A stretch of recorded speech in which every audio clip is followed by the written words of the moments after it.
నమస్తే, నేను Vamshi. Welcome to question hour. ఆంధ్రప్రదేశ్లోని కోనసీమ జిల్లా ద్రాక్షారామం భీమేశ్వర ఆలయం ఘటన మలుపులు తిరుగుతోంది. కోనేటి శివలింగం ధ్వంసం ఘటన భక్తుల్లో తీవ్ర ఆందోళన కలిగిస్తుంది. ఆలయాలనే టార్గెట్ చేస్తూ ధ్వంసం చేయడంపై తీవ్ర కలకలం రేగుతోంది. ద్రాక్షారామం భీమేశ్వర ఆలయంలోని శివలింగం ధ్వంసం కేసులో నిందితుడిని అరెస్టు చేసిన పలు అనుమానాలు మాత్రం కలుగుతున్నాయి.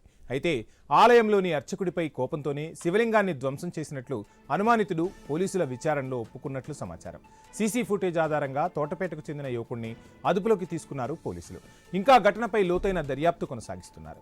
సో మొత్తంగా ఈ ఆలయాల ధ్వంసం అంశం అయితే ఒక రకంగా ఆందోళన కలిగిస్తున్న పరిస్థితి.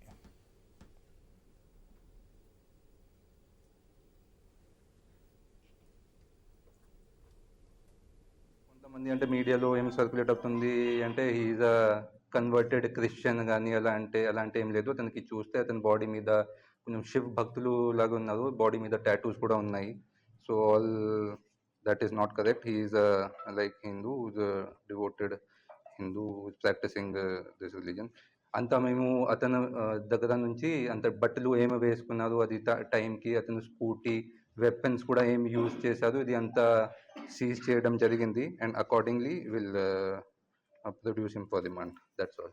పొలిటికల్ బ్యాక్గ్రౌండ్ ఏం లేదు అతనిది. Because of personal dispute with neighbours he has done this activity. అయితే దర్యాప్తు చేస్తున్న పోలీసులకు షాక్ ఇచ్చే విషయాలు ఒక్కొక్కటిగా వెలుగు చూస్తున్నాయి. పోలీసులు తోటపేటకు చెందిన 38 ఏళ్ల శీలం శ్రీనివాస్ని అదుపులోకి తీసుకున్నారు. సీసీ ఫుటేజ్ ఆధారంగా మరికొందరిని విచారించిన తోటపేట యువకుడిని గట్టిగా ప్రశ్నిస్తే నిజం ఒప్పుకున్నట్లు తెలుస్తోంది. భీమేశ్వర స్వామి ఆలయంలో పూజలు చేసే విషయంలో శ్రీనివాస్కి పూజారికి మధ్య పలుమార్లు గొడవ జరిగిందని తెలుస్తోంది. పూజారిపై కోపంతోనే శివలింగం ధ్వంసం చేసినట్లు చెప్పుకుంటున్నాడు. అయితే ఇదే ఇష్యూపై సీఎం చంద్రబాబు కూడా ఆరా తీశారు. జిల్లా ఎస్పీ వెంటనే దర్యాప్తు కోసం ప్రత్యేక టీంని రంగంలోకి దించారు. సీసీ ఫుటేజ్ కూడా పరిశీలించాక కొందరిని విచారించారు. తరువాత శ్రీనివాస్ అనే యువకుడిని అదుపులోకి తీసుకున్నారు. పురాతనమైన ఆలయంలో విగ్రహం ధ్వంసం చేసిన ఆ వ్యక్తిని కఠినంగా శిక్షించాలంటూ హిందూ సంఘాలు ఇప్పటికే ఆందోళనలు చేస్తున్నాయి. ప్రభుత్వాలు ఎన్ని చర్యలు తీసుకుంటున్నా ఇలాంటి దాడులు మాత్రం ఆగడం లేదనేది మనకు స్పష్టమవుతూనే ఉంది. ప్రభుత్వాలు మారినా దాడుల తీరులో మాత్రం ఎలాంటి మార్పు రావడం లేదు. ఎక్కడో ఒక చోట దాడులు నిత్యం జరుగుతూనే ఉన్నాయి. విగ్రహాల ధ్వంసం, నగలు ఎత్తుకుపోవడం, అర్చకులపై దాడులు చేయడం వంటి ఘటనలు ఆలయాల భద్రతపై ఆందోళనకు గురిచేస్తున్నాయి. దాడులకు ఆలయాలనే ఎందుకు టార్గెట్ చేశారు? దాడుల తర్వాత విచారణలో ఏదో చెప్పినా కారణం వేరే ఉందా? రాజకీయ విమర్శలు, ఆరోపణలు తప్ప కఠిన చర్యలు ఉండవనా? ప్రభుత్వాలు ఏం చేయాలి? ఎలాంటి చట్టాలు చేస్తే దాడులు ఆగుతాయి? వ్యక్తిగత కోపాలను ఆలయాలపై ఎందుకు చూపుతున్నారు? నిందితులను ఎవరైనా రెచ్చగొడుతున్నారా? ఇలా పలు సందేహాలైతే వ్యక్తమవుతున్న పరిస్థితి. ఇదే అంశానికి సంబంధించి మనతో మాట్లాడేందుకు డాక్టర్ జి వెంకటేశ్వరరాజు గారు, విశ్వ హిందూ పరిషత్ నాయకులు స్టూడియోలో సిద్ధంగా ఉన్నారు. వారిని అడిగి అసలు ఏం జరుగుతోంది, తెర వెనక ఏం జరుగుతుంది అనేది తెలుసుకునే ప్రయత్నం చేద్దాం. నమస్తే అండి సార్. చూస్తున్నాం మొత్తంగా ఆలయాలపై దాడులు జరుగుతున్నాయి. ఆ ప్రభుత్వం ఈ ప్రభుత్వం అని లేదు. ఆలయాలపై దాడులే కాదు, రథాలు దగ్ధమైన ఘటనలు కూడా మనం చూసాం. ఇవన్నీ కూడా హిందువుల మనోభావాలను దెబ్బతీస్తున్నాయి. అందులోనూ ఇప్పుడు ద్రాక్షారామం మనం గురించి చెప్పుకుంటే చాలా విశిష్టమైన ఆలయం.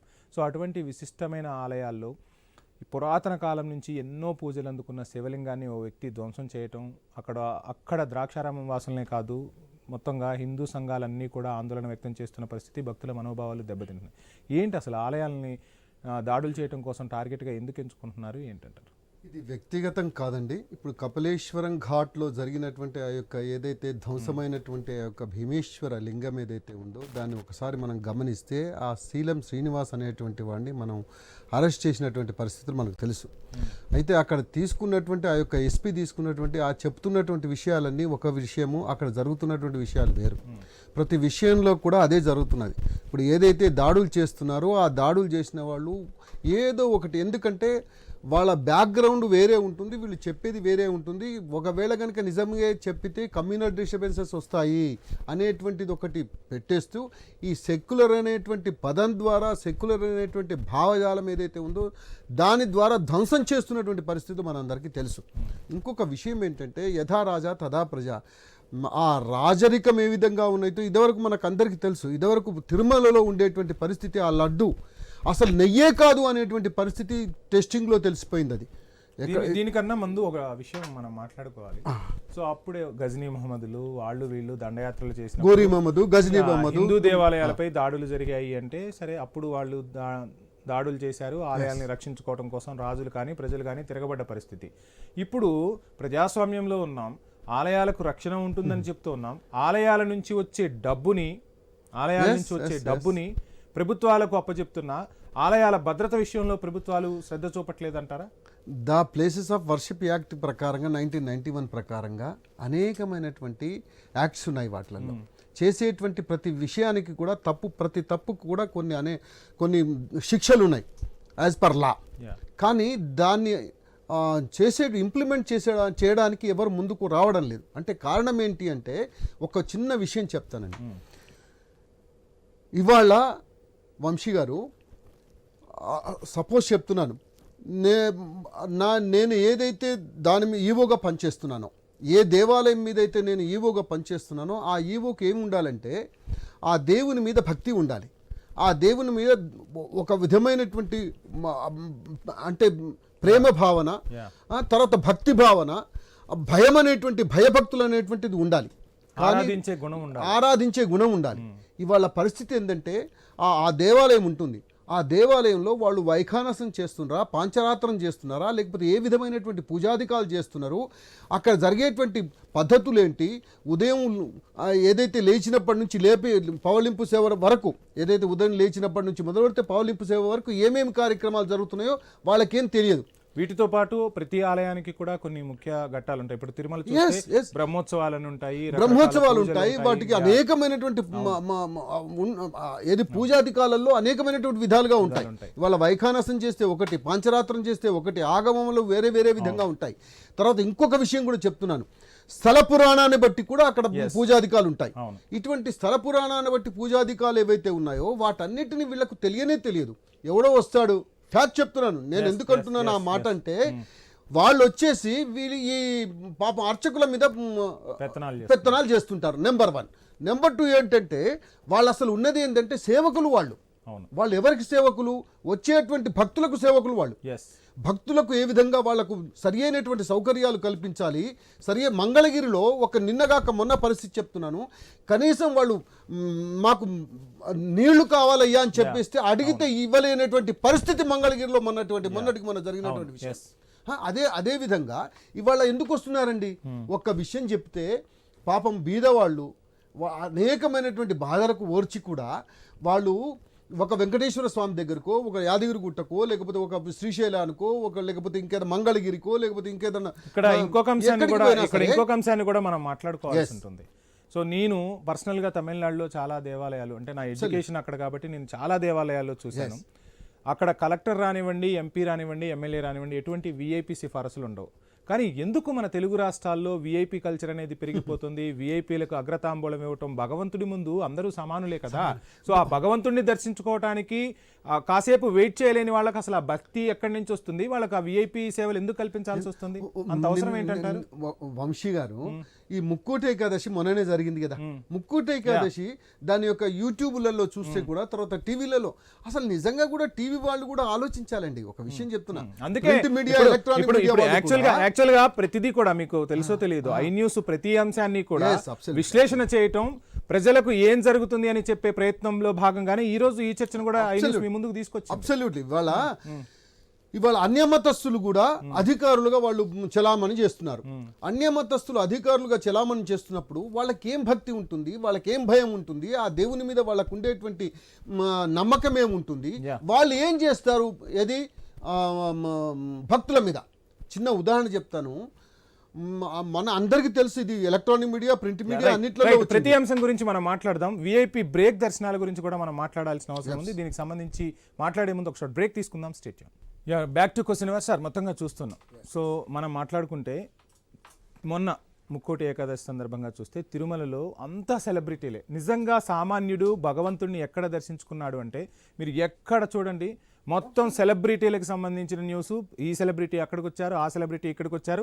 ఆలయ అధికారులు మొత్తం ఆ సెలబ్రిటీల సేవలో తరించిన పరిస్థితి సుస్పష్టంగా కనిపిస్తోంది. సో ఎందుకని ప్రభుత్వాలు మారుతున్నా ఈ సెలబ్రిటీ కల్చర్ పోదా? దేవుడి ముందు సెలబ్రిటీలు ఏంటండి అసలు? వంశీ గారు, ఇంకొక ఘోరమైనటువంటి విషయం ఏంటంటే ఒక సామాన్య మానవుడు ఆ టెంపుల్లో అడుగుపెట్టిన దగ్గర నుంచి వారు దర్శనం చేసుకుని కనీసం ప్రసాదాలు తీసుకునేటువంటి పరిస్థితిలో కూడా లేదు. ప్రసాదాలు కొనాలన్నా పైసలే, దర్శనం చేసుకోవాలన్నా టికెట్లే. అంటే ఏంది, దేవుణ్ణి అమ్ముకుంటున్నారు వీళ్ళు, దేవుణ్ణి ఒక కమర్షియల్గా చేస్తున్నారు. అయితే దేని వల్ల చేస్తున్నారు అంటే తగలబడి మనకు ఒక ఎండోమెంట్ డిపార్ట్మెంట్ అనేది ఒకటి ఉంది. దౌర్భాగ్యం ఏంటంటే ఇవాళ చర్చెస్కు ఇవాళ డిపార్ట్మెంట్ ఉందా, ఇవాళ మస్జిద్లకు డిపార్ట్మెంట్ ఉందా? వాళ్ళు తీసుకొచ్చే కొన్ని లక్షల కోట్ల రూపాయలు వస్తున్నాయి ఒక్కొక్క మస్జిద్ మీద. ఇవాళ ఏది రంజాన్ అప్పుడు ప్రశ్నించలేకపోతున్నారు. ఎస్, నేను అనేది అదే అండి. ఇప్పటికీ కూడా మేము మాట్లాడుతున్నది, మేము అడుగుతున్నది ఏంటంటే ఇవాళ కంచిపీఠం, శారదాపీఠం, అనేకమైనటువంటి పీఠాధీశ్వరులు ఉన్నారు, అనేకమైనటువంటి పీఠాలు నడుస్తున్నాయి. భవ్యంగా కొన్ని వేల కోట్లతో రూపాయలతో నడుస్తున్నటువంటి పీఠాలు ఉన్నాయి. అవన్నీ కూడా భవ్యంగా ఒక్క రోజు కూడా పేపర్లో రాలేదే. కంచిపీఠం గురించి ఎప్పుడన్నా వచ్చిందా? ఇవాళ శారదాపీఠం గురించి ఎప్పుడన్నా వచ్చిందా? ఇవాళ చతురామ్నాయ పీఠాలను పీఠాధిపతులను కూడా రాజకీయ నాయకులు వెళ్ళి దర్శించుకుంటున్న పరిస్థితి అప్పుడే కదా న్యూస్ లో అయినా కనపడేది, మిగతా అప్పుడు ఎప్పుడు కనపడట్లేదు కదా. వాళ్ళు ఒక విషయం అండి, కనీసం వీళ్ళు పోయి వాళ్ళు దర్శించుకున్నప్పుడన్నా వాళ్ళు కనపడుతున్నారు. అంటే అది విఐపీలకే కానీ సామాన్యులకైతే ఆ పీఠాలు కూడా అందుబాటులో లేవు. అట్లా అనకండి, అంటే విషయం చెప్తున్నాను. ఇవాళ అక్కడ టికెట్లు లేవు, ఒక విషయం చెప్తాను. అక్కడ ప్రసాదానికి అది లేదు. ఇవాళ కొన్ని ఆశ్రమాలు ఉన్నాయి, ఇవాళ మాతా అమృతానందమయ్య ఆశ్రమం ఉంది. కొన్ని లక్షల కోట్ల మందికి ఇవాళ భోజనాలు పెడుతున్నారు. సరే, ఈ ఆశ్రమాలు ఉన్నాయి, ఒకవైపు మీలాంటి విశ్వ హిందూ పరిషత్కు సంబంధించిన నాయకులు వీళ్ళందరూ ఉన్నా ఆలయాలపై ఇంత దాడులు జరుగుతున్నాయి. ఆలయాలపై దాడులు, రథాలు దగ్ధం అవటం, అంటే దాడి జరగటం అంటే అది సామాన్యమైన విషయం కాదండి. ఇప్పుడు ఒక శివలింగాన్ని మనం చూసుకుంటే ఎన్నో ఏళ్ల నుంచి, ఎన్నో తరతరాల నుంచి ఆ శివలింగాన్ని చూస్తూ ఉంటాం, ఎన్నో పూజలు జరిగి ఉంటుంది. ఆ మహిమాన్విత శక్తి అనేది మనపై ప్రసారం అవుతుంది ఆ దేవుణ్ణి దర్శించుకుంటే అని చెప్పి భక్తులందరూ వెళ్తూ ఉంటారు. సో అటువంటి మహోన్నత శక్తులపై దాడులు జరుగుతుంటే ప్రభుత్వాలు చోద్యం చూస్తున్నాయా? కఠిన చర్యలు ఇంకా తీసుకోవాల్సిన ప్రభుత్వాలే చేస్తున్నాయి. ప్రభుత్వం ఇవాళ ఒక విషయం చెప్తున్నానండి, ఇవాళ తిరుమల తిరుపతి దేవస్థానం ఉంది, ఇవాళ యాదగిరిగుట్ట ఉంది, ఇంకేదో ఉంది. ఇవాళ 6 రకాలుగా వాటిని డివైడ్ చేసి ధూపదీప నైవేద్యాలు లేనటువంటి పాపం వాటికి ఆ దేవదేవునికి కానీ దేవుళ్ళకి కానీ ఎవరైనా సరే డైటీస్ ఏదైతే ఉన్నాయో వాటికి దీపాలు నైవేద్యాలు పెట్టేటటువంటి పరిస్థితి లేనటువంటి వాటిని వదిలిపెడుతున్నారు. ఇవాళ క్లాస్ 1, క్లాస్ ఏ ఏదైతే ఉందో వాటన్నిటినీ గవర్నమెంట్ హ్యాండ్ ఓవర్ చేసుకుంటుంది. వీడెవడు హ్యాండ్ ఓవర్ చేసుకోవడానికి? వీళ్ళెవరు అసలు?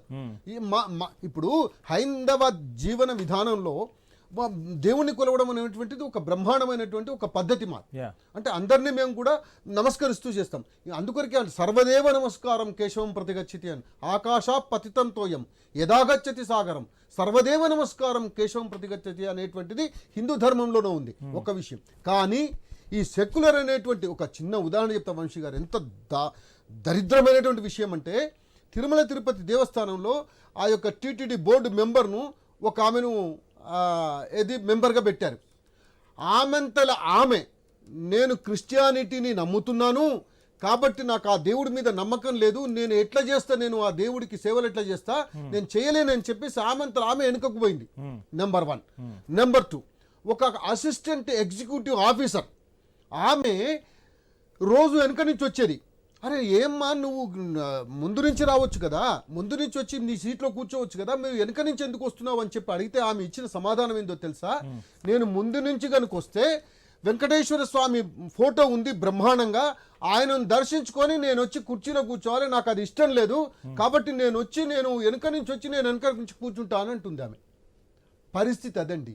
అంటే అర్థం ఏంటంటే మన యొక్క ఇవాళ అనేకమైనటువంటి దేవాలయాలు, కొంత తిరుమల తిరుపతి దేవస్థానానికి సంబంధించి కూడా కొంత ప్రక్షాళన జరిగినట్టుగా తెలుస్తుంది కదా, జరుగుతున్నది, ఇంకా జరగాల్సినటువంటి అవసరం ఉంది. ఇవాళ అభిజ్ఞ వర్గాల ద్వారా అది జరగాల్సిన అవసరం ఉంది. ఆలయాలపై దాడుల వెనక అసలు ఏంటి కుట్రుందంటారా? 100% అండి. ఒక విషయం చెప్తున్నాను, ఇవాళ నిజంగా చెప్పాలంటే అక్కడ ఉండేటువంటి ఆభరణాలు మాయమవుతున్నాయి, అక్కడ ఉండేటువంటి ఇవాళ కొన్ని లక్షలాది వేలాది ఎకరాల భూమి అన్యాక్రాంతం అయిపోతున్నది.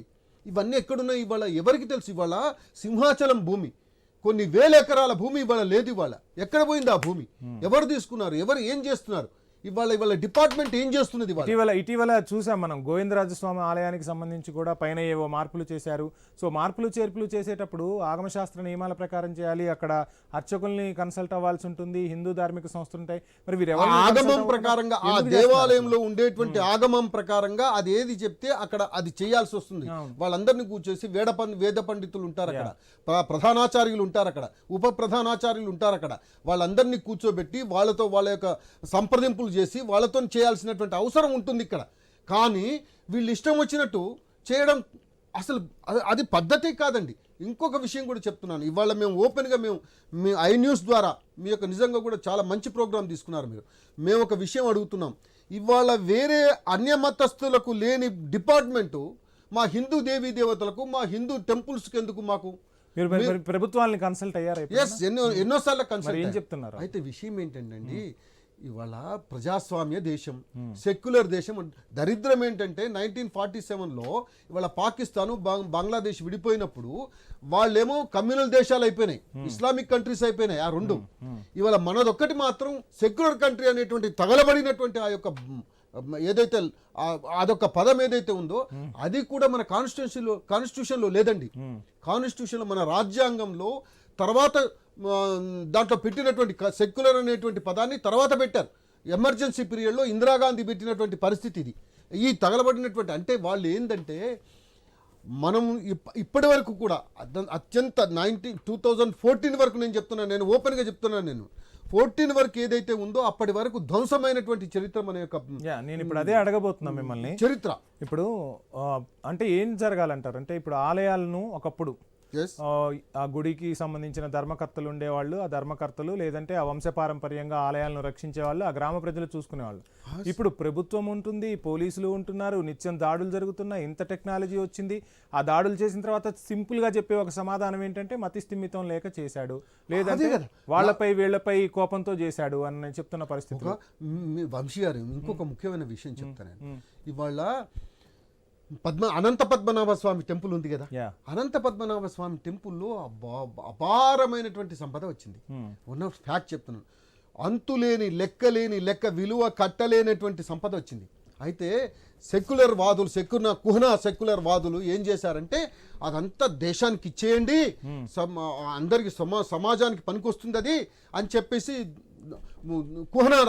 కుహనావాదులు వాళ్ళు ఏం చేశారంటే అంటే అరే నువ్వు ఇవ్వరాబాయ్, నువ్వు ఏదైతే ఇతర అన్యమతస్తులు వేల కోట్ల రూపాయలు వస్తున్నటువంటి దానికి వాళ్ళని ఇవ్వమనండి. ఫస్ట్ విషయం చెప్తున్నాను, ఇవాళ ఏదైతే ఒక విషయము ఇవాళ తిరుమల తిరుపతి దేవస్థానం మనం చెప్దామండి, ఒక భక్తుడు ఒక పీదవాడు దేవుడిని ఆ నమస్కారం పెట్టుకోవడానికి అక్కడ దర్శనం చేసుకోవడానికి పోవాలంటే ఒక 2 సంవత్సరాల నుంచి ఒక హుండీ పెట్టుకొని దాంట్లో రూపాయలు, 2 రూపాయలు, 10 రూపాయలు వేసుకొని వాడు దండం పెట్టుకుని ఆ యొక్క పైసలన్నీ తీసుకొని నేను దేవుని దగ్గరికి వెళుతున్నాను, నేను ఆ యొక్క దర్శనం చేసుకుంటాను అనేటువంటి భావనతో, ఆ యొక్క పవిత్రమైనటువంటి భావనతో ఏడుకొండలవాడ వెంకటరమణ గోవింద అనుకుంటూ పోయినటువంటి వాడిని ఒక నిమిషంలో ఇట్లా తీసి పడేసి 10,000 కట్టినోనికి 20,000 కట్టినోనికి వీడేవాడండి. విషయం చెప్తున్నాను ఫ్యాక్ట్. మళ్ళీ అవేమన్నా సద్వినియోగం అవుతున్నాయా? ఆ పైసలు అక్కడ వేసినటువంటి హుండీలో వేసినటువంటి పైసలు సద్వినియోగం లేదు. దీనికి డెవలప్మెంట్. ఇక్కడ ఇంకొక అంశం కూడా మాట్లాడుకోవాలి. అన్నదానాలు జరుగుతూ ఉన్నాయి ఈ మధ్య. అన్నదానానికి సంబంధించి పెద్ద ఎత్తున ఎక్కడ చూసినా, అంటే చిన్న చిన్న మండపాల నుంచి మొదలు పెడితే గుళ్ళల్లో ఎక్కడ కూడా అన్నదానాలు జరుగుతున్నాయి. సో ఈ అన్నదానం జరిగే దగ్గర నిజంగా అన్నదానం ఎవరికి చేస్తారు? పేదలు అందరూ కూడా తినవాలి. సరే, దేవుడి ముందు అందరూ సమానులే, అందరూ పేదవారే, అందరూ కానీ అక్కడ కూడా విఐపి కల్చర్ వచ్చేసింది. వాళ్ళకు ముందుగా కూర్చోబెట్టి భోజనాలు పెడుతున్న పరిస్థితి ఏంటి సార్? అసలు ఏం జరుగుతుంది? ఎందుకు ఆ పరిస్థితులు ఎందుకు? సామాన్య మానవుడు, సామాన్య భక్తుడు ఎదురు తిరగనంత వరకు ఇది జరుగుతూనే ఉంటాయండి.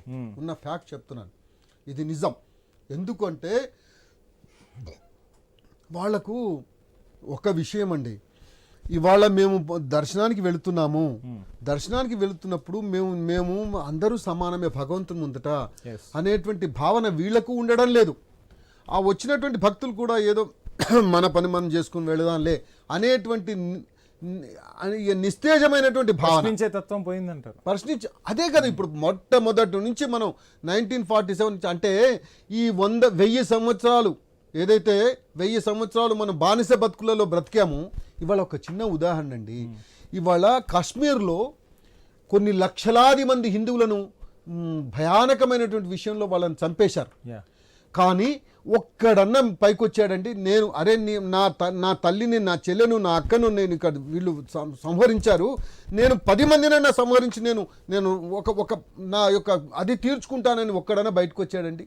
రాలేదు. కానీ అదే మయన్మార్లో చూడండి, అదే మయన్మార్లో బుద్ధిస్ట్ కంట్రీ అది, మళ్ళీ ఒక విషయం ఆలోచిస్తే, కానీ వాళ్ళు రోహింగ్యాలు అనేకమైనటువంటి బాధలు పెడితే, ఫైనల్ గా ఒక్క విషయం అండి, ఇది ఒక్క ఇంపార్టెంట్, అనేకమైనటువంటి బాధలు పెడితే అక్కడ ఒక్కడు బయలుదేరిండండి, అమ్మ ఇంతకాలమని మా అక్కలను, చెల్లెలను, మా వాళ్ళను హింసిస్తాడు వీడు అని ఒక్కడు బయలుదేరితే వారి వెనకబడి చాలా మంది వచ్చారు. ఇవాళ అలో లక్ష్మి అని చెప్పి బయటికి వెళ్ళిపోతున్నారు అందరూ. రైట్. వెంకటేశ్వరరాజు గారు, మొత్తంగా చూస్తున్నాం దేవాలయాలపై దాడులు జరుగుతున్నాయి, దేవుడి సొత్తు మాయమవుతుంది, దేవుడి ఆనవాళ్లు కూడా మాయం చేసే పరిస్థితులు ప్రస్తుతం కనిపిస్తున్న తరుణంలో అందరూ అలర్ట్ కావాల్సిన అవసరం అయితే ఖచ్చితంగా కనిపిస్తుంది.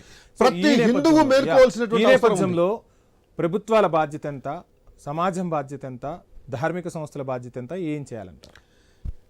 ప్రభుత్వ బాధ్యత అన్నప్పుడు ప్రజలు వేసిన ఓట్లతోనే వాళ్ళు గెలుస్తున్నారండి. ఇవాళ ప్రజాప్రతినిధి అనే వరకు 2000 ఓట్లకు, ఒక ఫుల్ బాటిల్కు, ఒక క్వార్టర్ బాటిల్కు అమ్ముడు పోయేంత వరకు, ఈ సమాజం అమ్ముడు పోయేంత వరకు ఈ విధమైనటువంటి పరిపాలన సాగుతూ ఉంటుంది. కాబట్టి మేల్కోండి, ఓ హిందువులారా మేల్కోండి. ఇప్పటికైనా మన మీద జరుగుతున్నటువంటి అకృత్యాలను గమనించి, ఇవాళ బంగ్లాదేశ్లో ఏ విధంగా జరుగుతుంది, ఒక అన్యాయమైనటువంటి అక్రమమైనటువంటి సజీవంగా దహనం చేస్తున్నటువంటి పరిస్థితులు వల్ల కనపడుతున్నాయి. వెస్ట్ బెంగాల్ ఆ విధంగా కనపడుతున్నాయి, ఇవాళ కేరళలో ఆ విధంగా కనపడుతున్నాయి. ఒక విషయం చెప్తున్నానండి, కేరళలో కొత్తగా పరిస్థితి ఏంటంటే, ఇవాళ మీరు వాయనాడు ఈ ప్రాంతాలలో, అంటే వీళ్ళు గెలిచిండ్రు కదా ఇప్పుడు, ఎవరు ప్రియాంక గాంధీ గారు గెలిచినటువంటి ఆ యొక్క ఏరియాలలో వాళ్ళు ఏమంటున్నారంటే, మీరు సుప్రభాతం పెట్టకూడదు, మీరు ఓపెన్, మీరు ఏది లౌడ్ స్పీకర్స్ పెట్టకూడదు, ఫైనల్ గా దేవుడు ప్రజల్ని రక్షిస్తాడు అంటే ఇప్పుడు ఆ దేవుడికే రక్షణ కరువైంది అన్నది ఈ ఘటనలు చూస్తే అర్థమవుతుంది. అంటే దేవుడికి రక్షణ, పాపం పండితే ఏ విధంగానైనా డెఫినెట్ గా మన వాళ్ళు మేల్కొంటారండి. హిందువులు మేల్కొంటున్నారు, ఇప్పుడిప్పుడే మేల్కొంటున్నారు. రేగాగలు చెప్తున్నాను, ఒకవేళ గనక సింహం గర్జించి లేచిందనుకోండి, లేస్తే ఎవ్వరు ఆగలేరు. వాళ్ళు దానికి ఉదాహరణే గోద్రా సంఘటన. 48 మందిని చంపినందుకు కొన్ని వేలాది మందిని అజ్జేశారు వాళ్ళు. వెంకటేశ్వరరాజు గారు, మొత్తంగా మీరు చెప్పినట్టుగా ప్రభుత్వాల్లో మార్పు రావాలి, సమాజంలో మార్పు రావాలి, దేవాలయాలను పరిరక్షించుకోవాల్సిన బాధ్యత అయితే మనందరిపై ఉంది. భారతదేశాన్ని కర్మభూమి అంటారు, ప్రపంచ దేశాలన్నీ కూడా భారత సంస్కృతి సాంప్రదాయాలను గౌరవిస్తున్నాయి. ఆలయాలనేవి మన పూర్వీకులు మనకిచ్చిన ఒక వరం.